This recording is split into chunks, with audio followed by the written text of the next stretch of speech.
วิดีโอแพนนี่แมนสร้างขึ้นโดยสทพ.หรือศูนย์ค้นคว้าทดลองด้านพลังงานทดแทนโดยทั้งหมดแมนจะเป็นระบบการนำใช้แบบพร้อมกันหรือว่าติดตั้งแบบพร้อมกันแต่ท่านสามารถนำใช้บทเรียนใดบทเรียนหนึ่งที่เกี่ยวข้องมาติดตั้งเป็นระบบเฉพาะครัวเรือนหรือเฉพาะหลังคาเรือนใดนึงก็ได้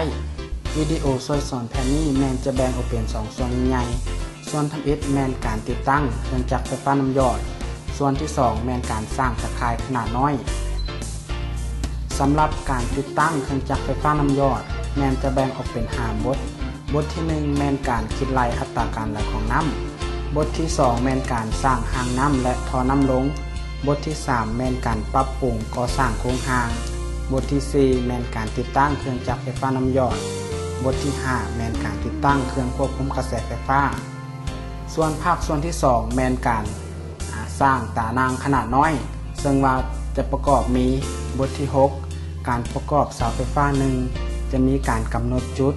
การหมายและการขุดบทที่7การประกอบเสาไฟฟ้า2จะมีการกัดเขียมแบบรอตีนเสาการผสมซีมังบทที่8การเดินสายไฟลัดบทที่9การเดินสายไฟภายในเรือนและการต่อสายบทที่10การติดตั้งลักจองบทที่11การติดตั้งสายจองเสาสายไฟโดยรวมทั้งหมดแมนจะประกอบอยู่ในวิดีโอช่วยสอนแพนนี่นอกจากนี้ถ้าท่านใดสนใจอยากสอบถามข้อมูลพวกเรายังมีวิชาการที่ชำนาญเกี่ยวกับไฟฟ้าน้ำหยอดโดยได้ผ่านการฝึกฝนมาแล้วซึ่งจะมีวิชาการขั้นแขวงขั้นเมืองและขั้นบ้านที่เป็นเป้าหมายซึ่งท่านสามารถสอบถามข้อมูลที่ต้องการได้จากแผนกพลังงานบ่อแห่แขวงและท่านสามารถซอกหาปึ้มคู่มือเกี่ยวกับไฟฟ้าน้ำหยอดที่มีแจกจ่ายได้ที่แผนกพลังงานและบ่อแห่แขวงเมืองหรือว่าห้างขายเครื่องไฟฟ้าน้ำหยอดเกี่ยวกับสทพ.หรือศูนย์ค้นคว้าทดลองด้านพลังงานทดแทนสทพ.แมนองค์การที่บ่หวังผลกำไรซึ่งสร้างตั้งขึ้นในปี 2006 ภายใต้สำนักงานนายกรัฐมนตรีดำเนินกิจกรรมการเปลี่ยนแปลงใหม่และสร้างขีดความสามารถซึ่งสำนักงานของพวกเราตั้งอยู่หน่วย 16 บ้านบัดนาคเงินเลขที่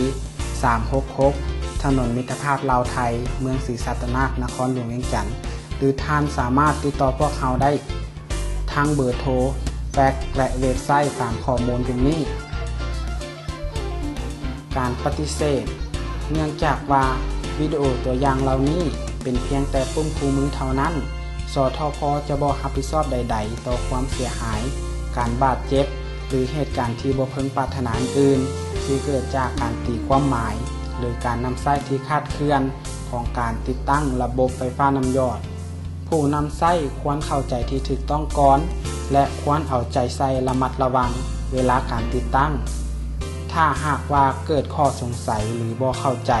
วิธีการติดตั้งที่ถูกต้องสทพ.แนะนำว่าควรจะปรึกษากับวิชาการที่เกี่ยวข้องเพื่อหลีกเลี่ยงอุบัติเหตุต่างๆกิจกรรมต่างๆที่เกี่ยวกับไฟฟ้าแม้นให้คำนึงเสมอว่ามันมีความอันตรายสิ่งที่สำคัญสทพ.